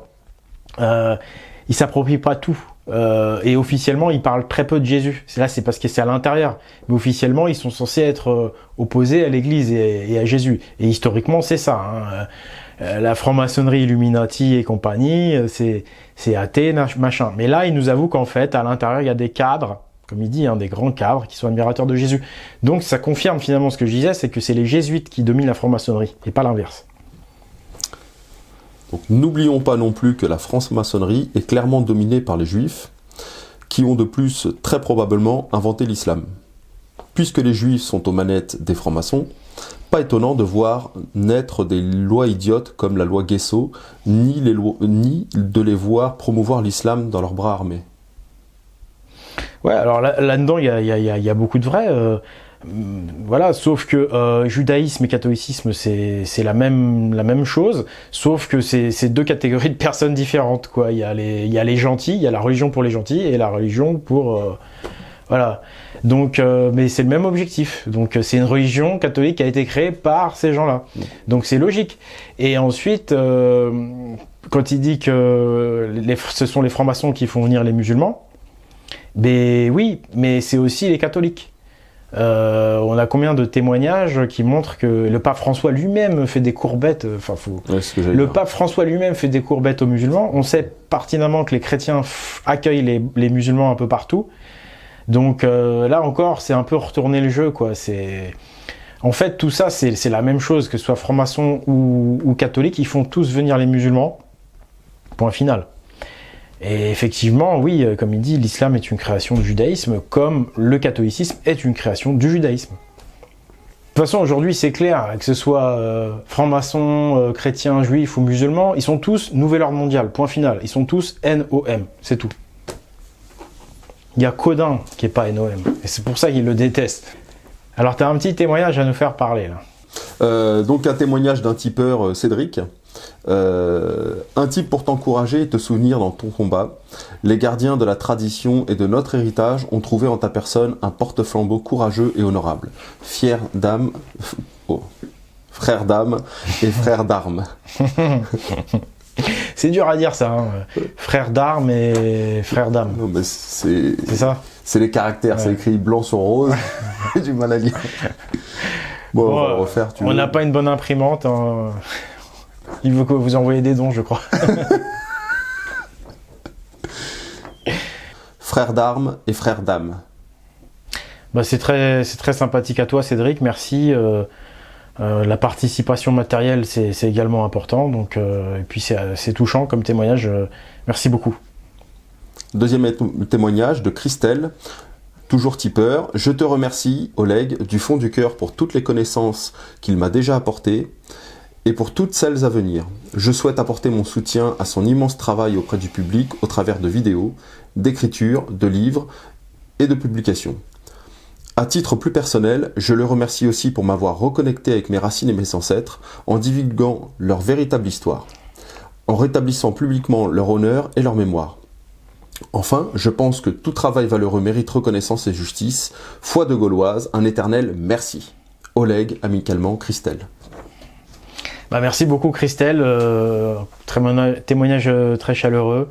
Ça me va droit au cœur, donc merci beaucoup. Un troisième témoignage. Salut Oleg, merci pour ton travail. Alors je le cite, Loup Blanc. Pardon, excuse-moi. Salut Loup Blanc. Salut Oleg, merci pour ton travail. Je suis impressionné par ta capacité à donner du sens à des informations et des faits au-delà des idées reçues. Tu as des qualités de chercheur, car tu as une bonne intuition et une véritable indépendance d'esprit. Et surtout, tu as à la fois une capacité d'analyse fine, du détail et le sens de l'essentiel, du fondamental. Il est vital d'avoir les deux pour progresser sur le chemin de la vérité, et je trouve que tes démonstrations sont puissantes et inspirantes. Je m'aperçois quand je les partage que la plupart des gens accrochent car elles font sens et sont bien étayées. Ton travail a fait fructifier beaucoup d'infos que j'avais sans arriver à les articuler entre elles. Par exemple, j'ai été saisi il y a longtemps par le travail des anciens bâtisseurs et leurs messages, et même si je savais que la piste extraterrestre était bidon, parce que les grands médias américains l'ont reprise à leur compte sur Discovery et History Channel notamment, je n'arrivais pas à avancer à partir de ces messages quant à leurs origines, et même leurs significations les plus profondes. La source hyperboréenne du savoir et de l'humanité que tu mets en avant éclaire cette signification et beaucoup d'autres choses.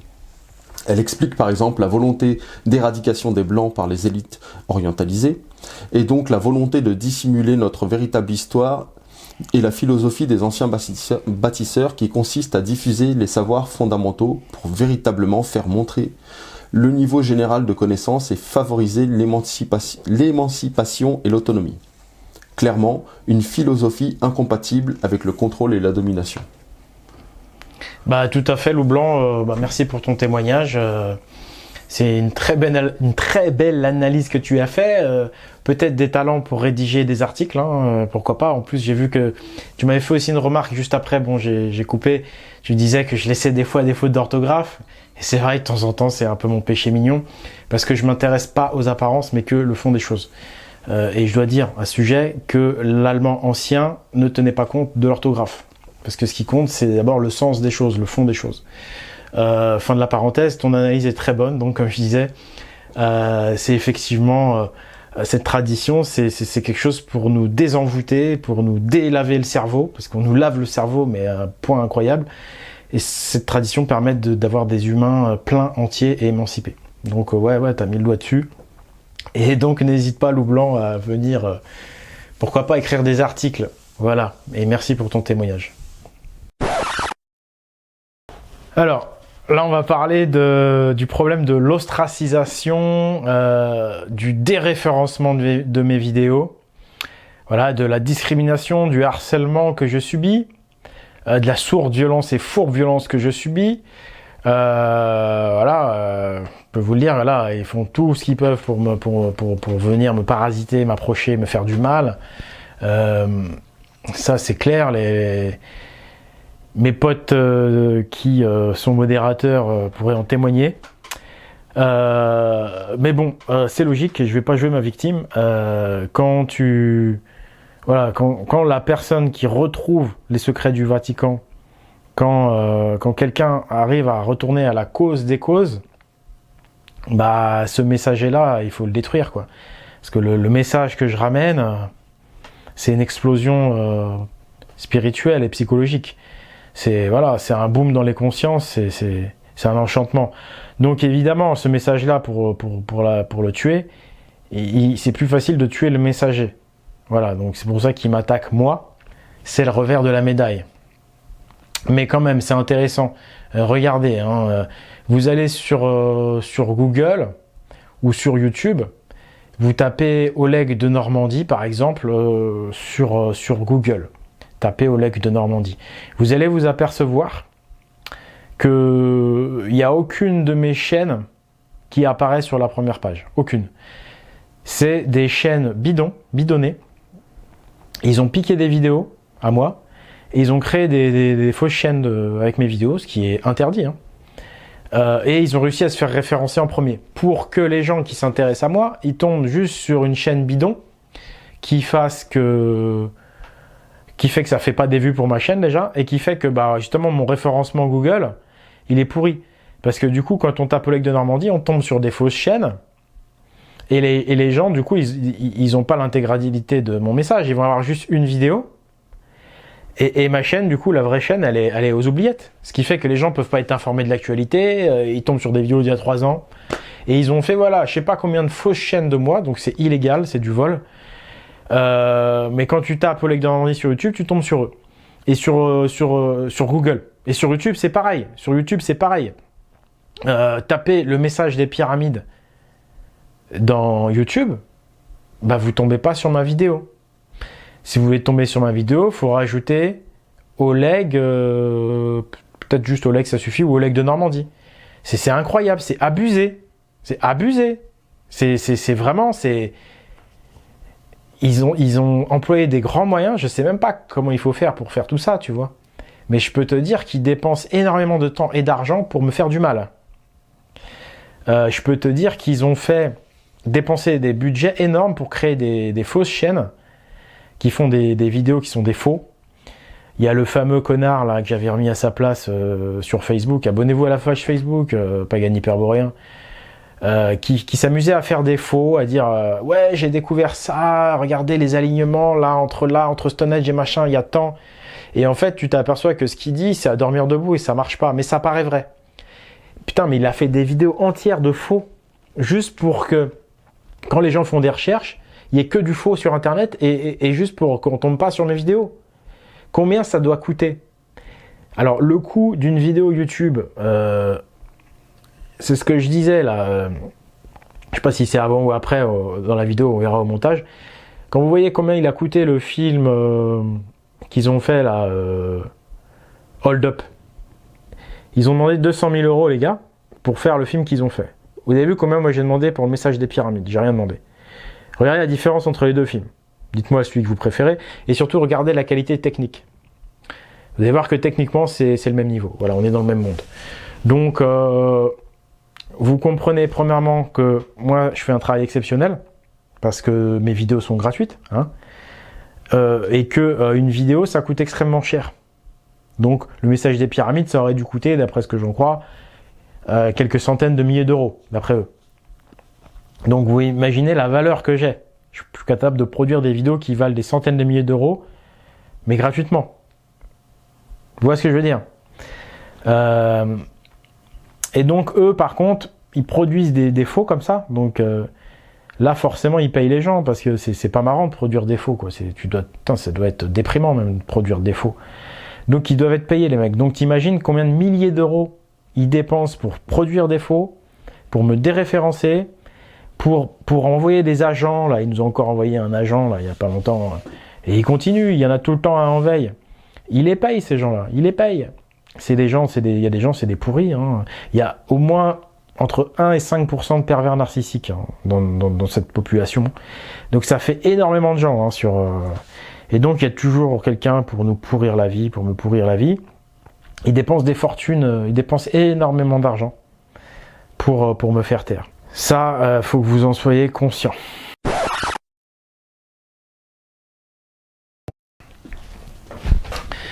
Alors, il y a l'affaire de la Croix du Pic Saint-Loup. Alors, c'est une affaire qui était au mois de juin, l'affaire de la Croix du Pic Saint-Loup, et qui a suivi donc ma divulgation sur les cathédrales odiniques. Alors, c'est un attentat sous faux drapeau, enfin un attentat. Plus ou moins, c'est un crime sous faux drapeau, c'est pas un attentat heureusement. En fait, il y a soi-disant une croix chrétienne qui a été vandalisée par soi-disant des sorcières, un mouvement de sorcières, c'est signé Wicca, machin. Et donc, voilà, en fait, c'est une manière de faire passer les chrétiens pour des victimes. Voilà, donc c'était dans le sud, là, vous tapez Croix du Pic Saint-Loup, ça a été médiatisé comme de par hasard. Des méchantes sorcières auraient vandalisé une croix et auraient signé, tu vois. Comme si le criminel, il laissait sa pièce d'identité, il signait, ouais, c'est moi qui a fait le crime. Comme si les sorcières qui auraient fait tomber, déjà on dit pas sorcière, déjà pareil, t'insultes pas les gens, on n'est pas tes païens, tu vois, on n'est pas tes nègres. Déjà tu parles de druidesse au minimum. Donc comme si les druidesses avaient été assez bêtes pour signer comme quoi c'est elle qui avait fait le crime, tu sais. Tout de suite ça a été récupéré par des gens qui ont l'air d'être politisés. Alors on ne sait pas si c'est vraiment les Wicca qui l'ont fait ou si c'est des chrétiens qui l'auraient fait eux-mêmes le truc. Parce que ça c'est très courant les amis. C'est des gens qui sont chrétiens, ils vont détruire une église et ils vont signer que ça a été fait par Mohamed ou par Ragnulf le Viking, tu vois. Pour faire genre, on agresse les chrétiens, tu vois. Ça c'est inconnu, hein. C'est un truc connu. Donc toutes les signatures sur les vandalismes, en fait, souvent c'est des attentats sous faux drapeau, j'ai envie de dire, tu vois.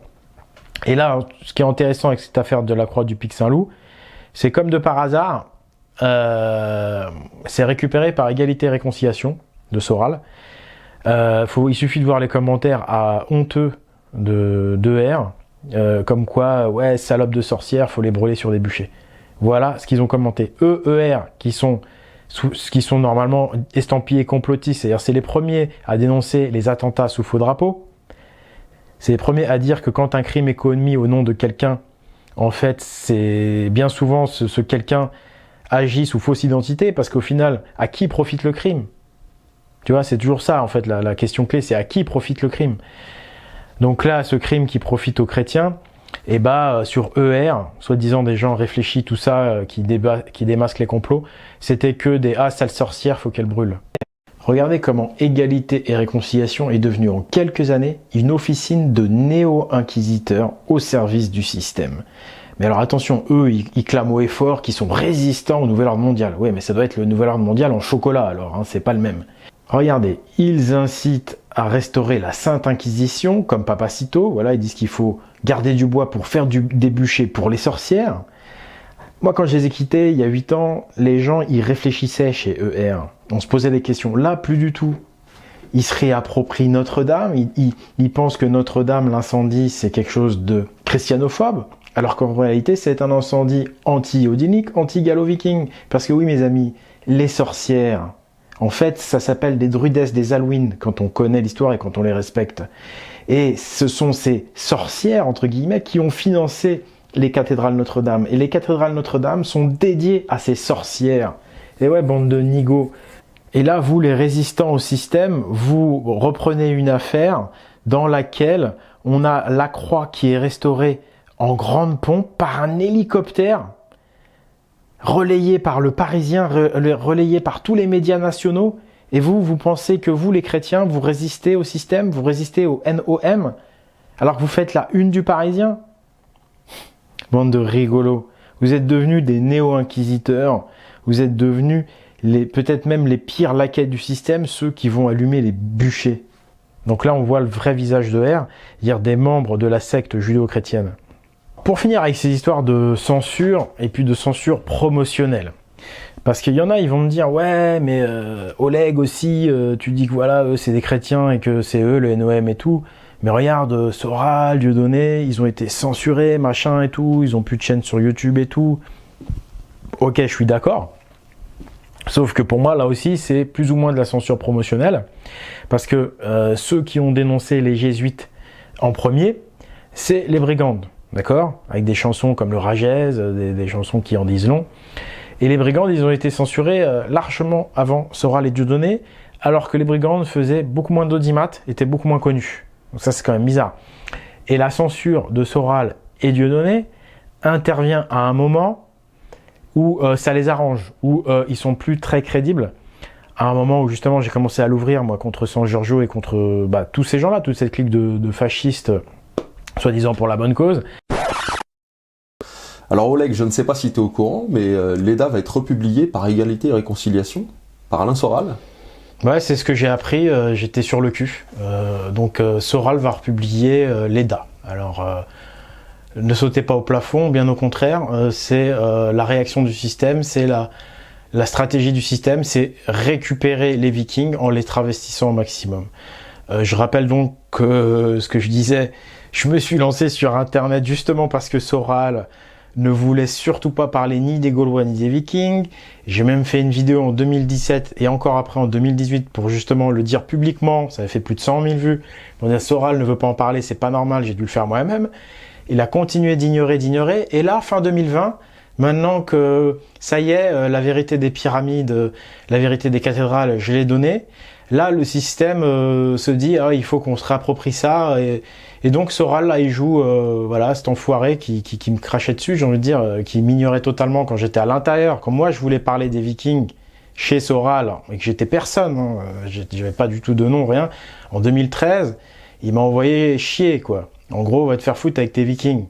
Et là, maintenant, en fin 2020, ses maîtres lui disent, maintenant, il faut que tu publies ça, parce que sinon, les gens, ils vont aller vers Oleg, tu vois, donc faut que tu récupères le truc.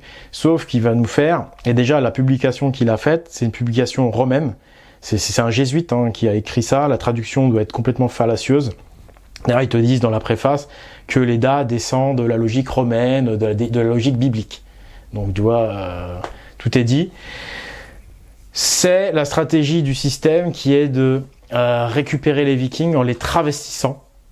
Assassin's Creed Valhalla, c'est ça. C'est des insultes.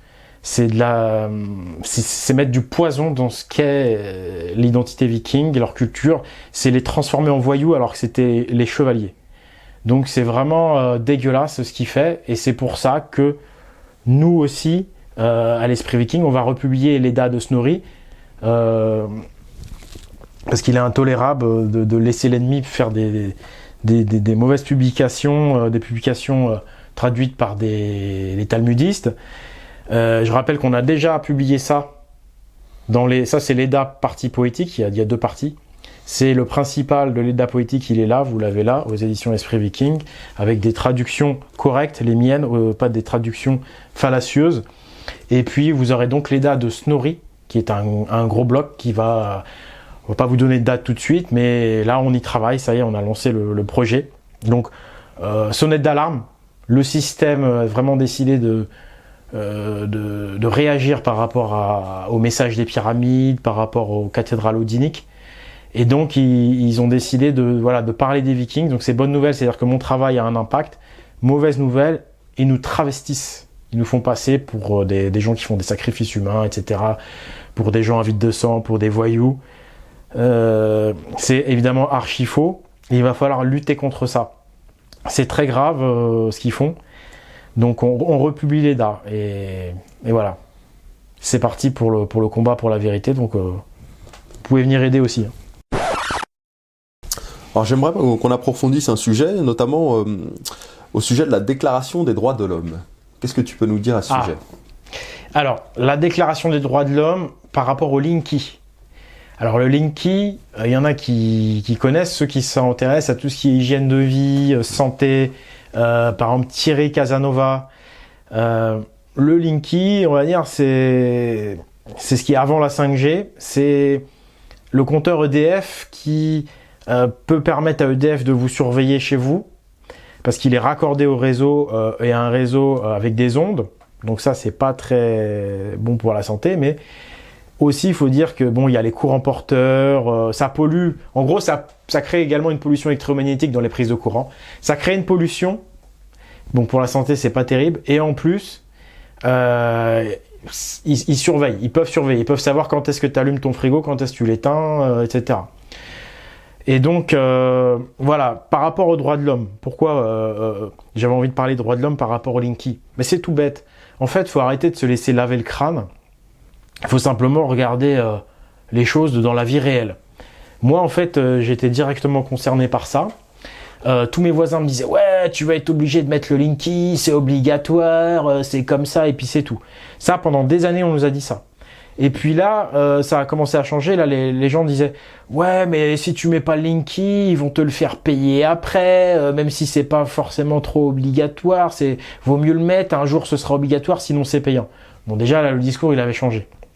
Bon, bref, il se trouve que tout ça, ce n'est de la propagande. Ne mettez pas votre compteur Linky, vous faites simplement une lettre. Il y a des lettres types qui existent. Et en gros, dans cette lettre, ce qui nous permet de garder notre libre arbitre et de ne pas être pollué par le Linky, et notre liberté de ne pas être surveillé, c'est les droits de l'homme. Dans cette lettre que j'ai envoyée donc à... Ils ont changé de nom, là. C'est NE10, je crois. Avant, c'était EDF. NE10, tu vois. Même ça, c'est typique de notre société, quoi. On change tout, on embrouille tout le monde. NE10, ça veut rien dire. T'envoies ta lettre à NE10 qui stipule la Déclaration des droits de l'homme, la Révolution de 89. Et grâce aux droits de l'homme et 89, les gens ne vont plus venir te faire chier à déposer le compteur. Et j'ai pas été emmerdé. Tu fais ta lettre et t'es pas emmerdé. Et ils sont là. Ouais, mais ils vont venir. Ils vont vous mettre le compteur de force. Ils vont vous mettre la pression. C'est des milices. Tout ça, c'est du bidon. Tout ça, c'est de la propagande. Arrêtez d'écouter les informations, même sur les réseaux alternatifs. Tout est fait pour vous faire peur. C'est pas vrai. Il y a encore des droits et il y a encore de l'espoir. C'est la Déclaration des droits de l'homme. C'est grâce à elle que, juste une petite lettre et hop, il n'y a pas de Linky. Et les 10 ans de lavage de cerveau, tu seras obligé de mettre du Linky, les débats, les trucs de tarés, là, les débats interminables. Moi, je connais des gens qui travaillent chez EDF et qui sont des bons moutons, hein, et qui me disaient « Mais si, il faut que tu mettes le Linky, c'est obligatoire, cherche pas, c'est obligatoire. » Tout ça, toute cette propagande, pour rien. Peanuts de la merde, vous la foutez au cul. Juste une petite lettre avec l'article qui va bien, Déclaration des droits de l'homme, 1789, et ton Linky, tu te le gardes, tu te le fous, je pense. Donc vous voyez l'importance des droits de l'homme. Et pourquoi, en fait, le NOM veut les enlever? C'est pour justement pouvoir imposer le Linky, le 5G et tout le bordel. Donc, tous ceux qui attaquent les droits de l'homme, ce sont des agents. Ça, dites-le vous bien, parce que s'il n'y a pas les droits de l'homme, j'aurais eu mon Linky. Donc, vous savez de qui on parle, ceux qui attaquent les droits de l'homme, hein, Dieudonné, Soral, ils sont toujours en train de cracher sur les droits de l'homme. Non, mais là, c'est un exemple concret, quoi. Je veux dire, c'est du concret. Les droits de l'homme nous sauvent encore aujourd'hui. Donc, tous ceux qui crachent sur les droits de l'homme, en prétextant que c'est à cause des droits de l'homme que la société part en couille, c'est pas vrai. La société part en couille parce que les droits de l'homme sont pervertis. Enfin, La démocratie est pervertie et on pervertit les droits de l'homme en donnant les droits des arbres. Pareil.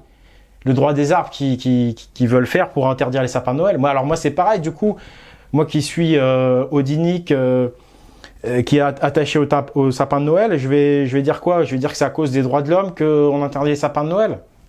Faut être débile pour penser comme ça. Tu vois ce que je veux dire? Au bout d'un moment, il faut arrêter, il faut avoir du bon sens. Les droits de l'homme nous protègent. Par contre, le mec qui va créer les droits de ceci, le droit de cela, lui, c'est un pervers. Lui, il n'a pas à faire ça, tu vois. Mais qu'on arrête d'attaquer les fondements de l'état de droit. Ça, je suis désolé. Les gens qui attaquent ça, c'est des agents. C'est pas des résistants, c'est pas des héros.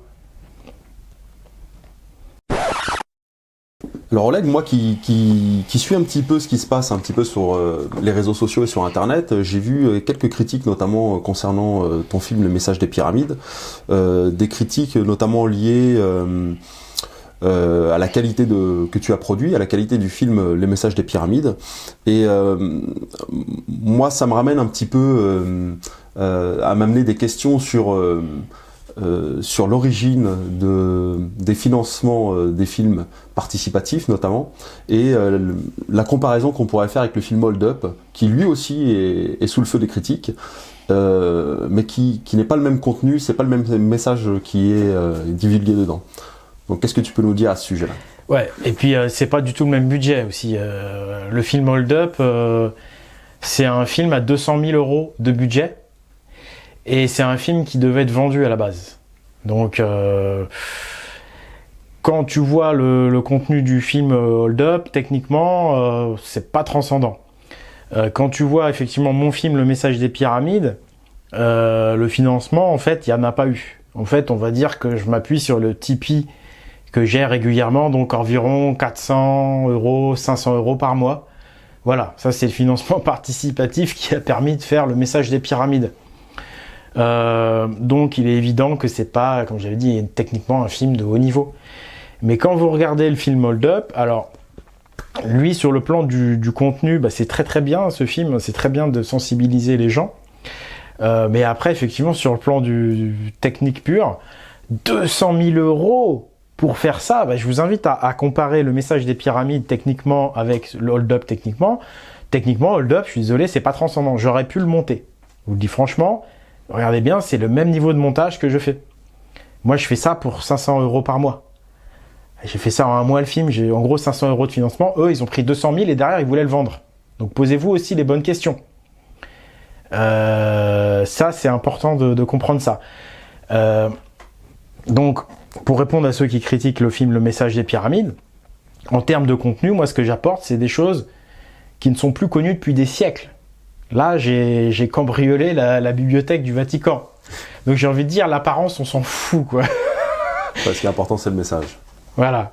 Là, c'est une révolution spirituelle que j'apporte. Donc, et puis on est une société de l'apparence, ça commence à bien faire. Là, c'est le fond, et c'est pour, en gros, 0 €. Hein. J'ai rien demandé de plus que d'habitude.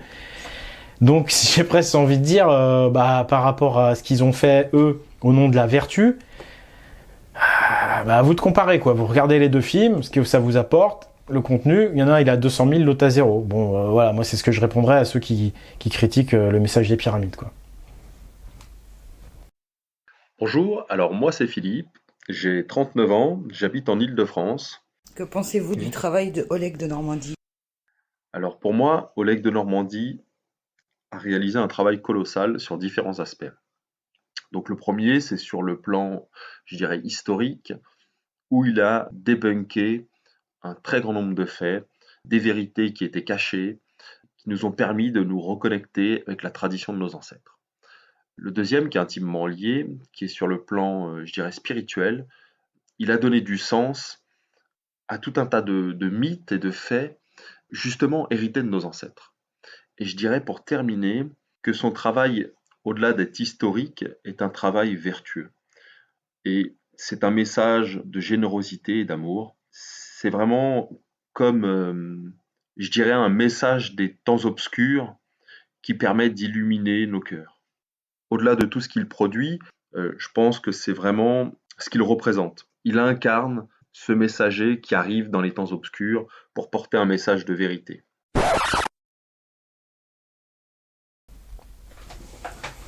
J'ai un autre sujet à t'apporter, au sujet de la culture positive. Ah, les choses positives maintenant. Qu'est-ce que tu peux nous dire de la série Ragnarok ? Alors ouais, la série Ragnarok, je pense que c'est une série extraordinaire en fait. Mais pareil, sur le plan moral du contenu, sur le plan spirituel même. La série Ragnarok, pareil, pas beaucoup de budget, ça a été fait en Norvège, au Danemark, et pour moi c'est Vidar.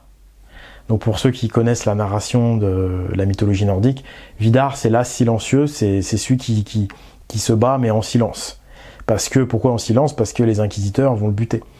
Donc là en fait vraiment ce film là il est super bien parce que en fait moi je peux carrément m'identifier à ce film parce que l'intrigue c'est dans notre époque, c'est en 2020 là, c'est le problème des lobbies, donc le problème du NOM si vous voulez, et le problème les youtubeurs, en gros au début c'est une youtubeuse contre les lobbies et la youtubeuse elle se fait buter. Elle se fait buter par les lobbies qui ont des méthodes de mafieux. Ça, c'est le début du film. Mais vous voyez, le contexte est extraordinaire. On est vraiment dans quelque chose de pur qui incite les gens à une saine réflexion, qui montre les choses telles qu'elles sont vraiment, mais dans un cadre mythologique. Et là, on voit vraiment le but et l'utilité de la mythologie nordique qui va revenir aujourd'hui et qui revient effectivement par mon travail de divulgation, de redonner à Odin ce qui est à Odin. Et là, cette série Ragnarok, pour moi, c'est également des Vidar qui ont fait ça, parce qu'ils mettent en place la mythologie dans le bon ordre des choses, à savoir que les géants, qui sont les méchants dans la mythologie nordique, c'est bel et bien des géants, c'est-à-dire des géants de la pharmacie, de l'informatique, de la finance, les lobbies, quoi. Donc Ragnarok, c'est vraiment la série à regarder. Elle est sur Netflix, oui, mais c'est de l'hermétisme, c'est Vidar, donc il est beaucoup moins direct que moi. Moi j'ai les choses directement, mais eux, pour passer sur Netflix, ils ont l'intelligence de faire ça dans un cadre, tu vois, c'est l'hermétisme, on appelle ça, à la Victor Hugo, j'ai envie de dire. Donc vraiment, vraiment super série qui va vous inspirer grandement. Puis il y a quelques films qu'on pourrait citer, Divergent, Demolition Man, Fight Club, Matrix.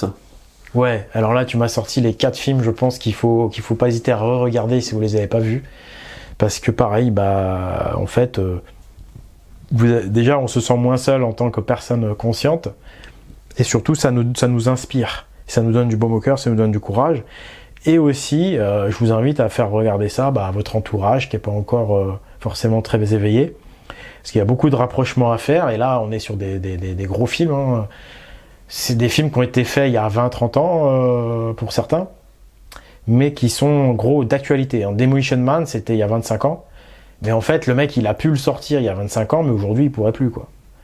Il dénonce la puce RFID, il dénonce plein de trucs. Matrix, vous connaissez. Fight Club, c'est pareil, c'est hyper subversif. Et Divergent, c'est plus récent, c'est un peu plus récent, je crois, c'est vers 2010. C'est plus subtil aussi, mais c'est pareil, c'est vachement intéressant quand même. Le 1 est très bien, le 2 aussi, il y en a 3, le 3 était nul, mais le 1 et 2 étaient intéressants aussi. Donc si vous avez des heures à tuer, il y a l'EDA, et puis il y a les livres à l'esprit viking, il y a mes vidéos, mais il y a aussi ces films-là qui sont très intéressants, et donc quand même le meilleur pour moi, la série Ragnarok. Donc il y a de l'espoir, Vidar existe, Vidar est présent. Sinon, il y a Victor Hugo.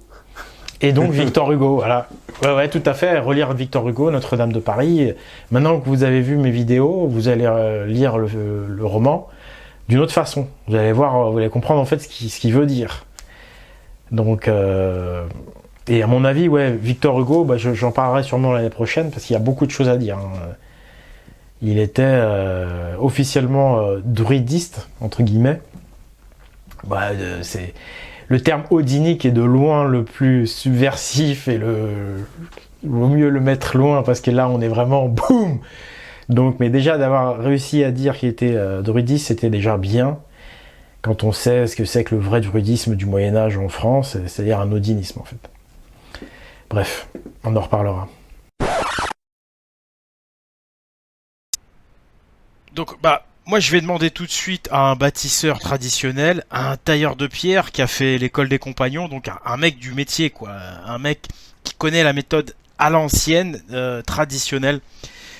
Qu'est-ce que tu penses, donc, Ivan, de ce film Pyramide K 2019, où tout se résume à une histoire de potions magiques, de recettes magiques qui permettrait de faire du granit, du ciment de granit, du granit moulé. Enfin, ce serait des pierres moulées. Ils auraient tout moulé avec une sorte de recette magique. Quelque chose de quand même assez réducteur. Qu'est-ce que pense un tailleur de pierre qui a fait l'école traditionnelle de ce film? Ah, ce film, c'est carrément une insulte envers le métier de tailleur de pierre. Faut dire les choses. C'est une insulte aussi pour le forgeron, ou enfin les forgerons à l'époque qui fabriquaient les outils, des tailleurs de pierre, entre autres, qui affûtaient les outils tous les jours, en fin de journée. C'est une insulte envers ceux qui étaient à l'extraction des pierres. C'est une insulte envers l'architecte, envers les bâtisseurs. C'est parler de choses qu'on ne connaît pas. C'est tout simplement ça parce que c'est juste inconcevable. On peut pas se dire que on va couler de la pierre fondue dans des coffrages, en sachant que la pierre, ça dure pendant des millénaires, on ne sait pas exactement, mais ça dure très très longtemps quand même. Pourquoi aujourd'hui on coulerait du béton de ciment alors qu'on sait très bien que ça vit 50 ans, un siècle maximum? Pourquoi on s'embêterait aujourd'hui à couler du béton alors que la pierre, ça dure beaucoup plus longtemps? Ouais. Ça n'a aucun sens. Ouais, puis là on est sur une pyramide qui a au moins 4500 ans d'âge. Donc toi ce que tu dis c'est que tout ce qui est coulé en béton ça a moins de longévité. Donc là des pierres d'au moins 4500 ans, c'est un argument de plus pour dire que c'est des pierres brutes qui ont été taillées. On peut aussi parler de l'obélisque inachevé d'Assouan où on voit bien que l'obélisque est carrément taillé directement dans l'immense bloc rocheux. Enfin, quand toi tu regardes ces pierres, toi qui es du métier, pour toi c'est évident que c'est de la pierre taillée directement dans la roche. C'est tout le temps. Et il y a autre chose aussi là où il aurait mieux valu pour lui qu'il se taise. C'est cette histoire de tissu en lin qui est sur la peau de coffrage et qui donnerait cette finition là de petits trous qu'il explique que c'est des tissus en lin qui ont servi pour la finition. Et là, c'est pas du tout ça. C'est de la pierre bouchardée avec un outil qui s'appelle une boucharde manuelle. Il suffit de prendre la boucharde, de taper et sur la pierre. C'est comme taper avec une massette, mais en donnant des coups avec une gestuelle et une vitesse particulière. Et là, on arrive à cette finition. C'est quand tu visites la cathédrale de Clermont-Ferrand, Notre-Dame de l'Assomption, qui voit, en regardant 2-3 pierres, il se dit « Ah, c'est de la pierre coulée », parce qu'il y a cette finition de pierre bouchardée. C'est là qu'on voit qu'il connaît rien au métier, qu'il est là pour faire de la propagande. Parce que n'importe qui connaît le travail de la pierre, au niveau de la finition, rien que pour ça, il voit très bien que c'est une pierre bouchardée. N'importe qui va sur Google, tape pierre bouchardée, tape sur image, et tout le monde verra que c'est exactement la même finition qui est présentée dans le film. Donc c'est vraiment c'est de la propagande, tout simplement. Voilà. Qui est pour la majorité non avertie, qui ne connaît rien au travail de la pierre, et qu'il y en a beaucoup du coup qui gobent ces conneries. Là, ça te fout les glandes, parce que on est en train de déshonorer le métier de tailleur, de bâtisseur, de charpentier, de forgeron, etc. Tu vois, c'est un crachat. Enfin bref, je vais m'énerver, je me calme. Tu vois le fond de ma pensée par rapport à ça. Effectivement, nous qui connaissons pas, bah, on sait pas quoi dire, on sait pas quoi répondre à ça. Donc, si vous avez pas la parole pour répondre, bah la majorité des gens, ils vont avoir tendance à gober ces conneries, quoi. K 2019, c'est un film qui sert à protéger la bibliothèque secrète du Vatican. C'est un film qui sert à protéger le mensonge dans lequel on vit. C'est un film à but idéologique, politique. C'est un film qui racialise l'archéologie. Donc on assiste avec ce film vraiment à une racialisation de l'histoire, de manière en fait à la politiser, de manière à pouvoir la censurer. C'est-à-dire qu'on va pouvoir accuser de raciste celui qui a une théorie qui serait différente à la fois de l'histoire officielle et de cette théorie-là qui est afrocentriste. C'est vraiment une manière de censurer, mais c'est hyper pervers. C'est vraiment, c'est un film qui est fourbe, mais vraiment c'est diabolique. C'est parce qu'ils utilisent en fait la communauté noire comme otage. En fait, ils prennent la communauté noire, ils vont dire c'est le bouclier du mensonge du Vatican. Ils se servent des noirs en les flattant, en leur disant bah voilà, c'est vous qui avez fait ça, machin.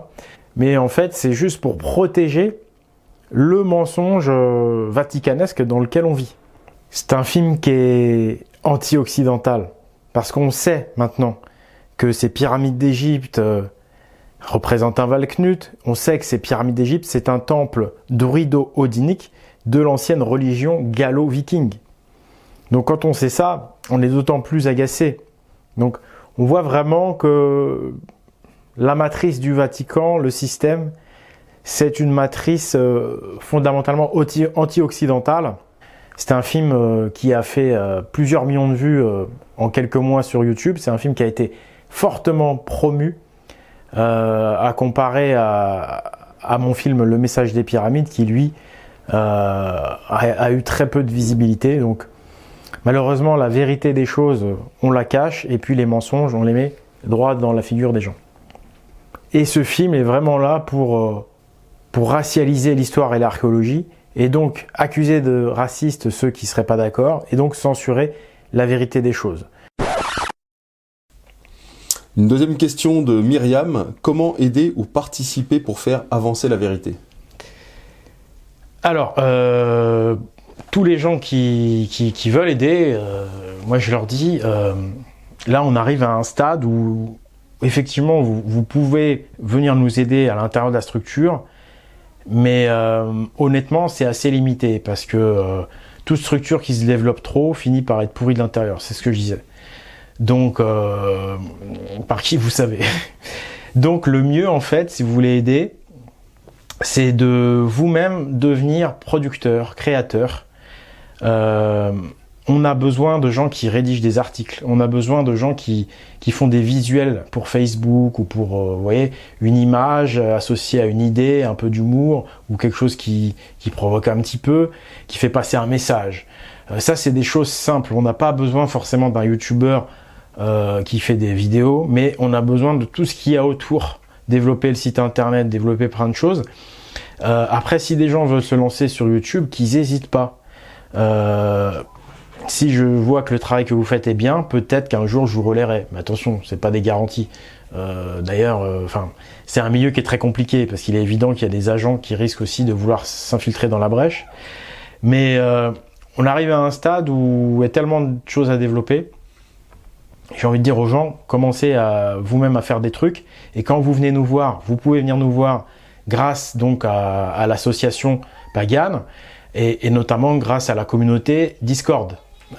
Sur le Discord, vous pouvez nous joindre et vous pouvez nous présenter vos travaux. Voilà. C'est surtout ça qu'on a besoin aujourd'hui, hein. C'est des gens qui sont capables de produire, de créer des choses. Et donc n'hésitez pas, s'il y en a qui veulent se lancer à faire des vidéos, on sera pas de trop, hein. Voilà. Et puis évidemment, sinon, matériellement, c'est plus simple. Et c'est toujours important, puisque vous voyez, on a toujours besoin d'argent pour développer des films, des machins. Moi, j'ai besoin de bouffer aussi.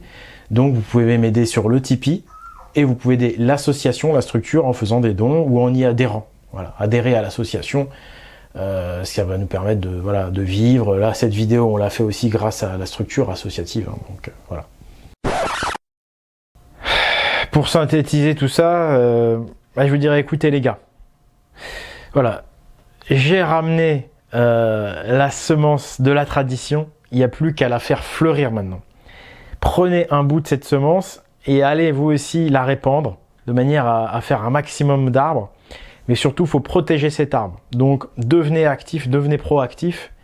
Annoncez la bonne nouvelle, devenez proactif, mais en voyant le bon côté des choses, en annonçant le bon côté des choses.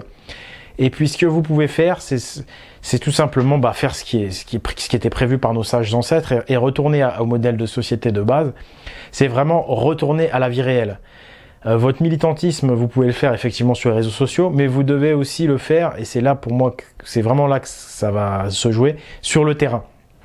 Vos voisins, vos collègues, annoncez la bonne nouvelle, voilà, parlez pas des choses négatives, parlez des bonnes nouvelles, et ensuite, derrière, le plan d'action, c'est tout simplement les assemblées locales, hein.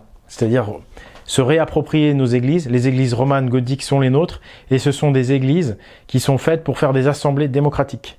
Voilà.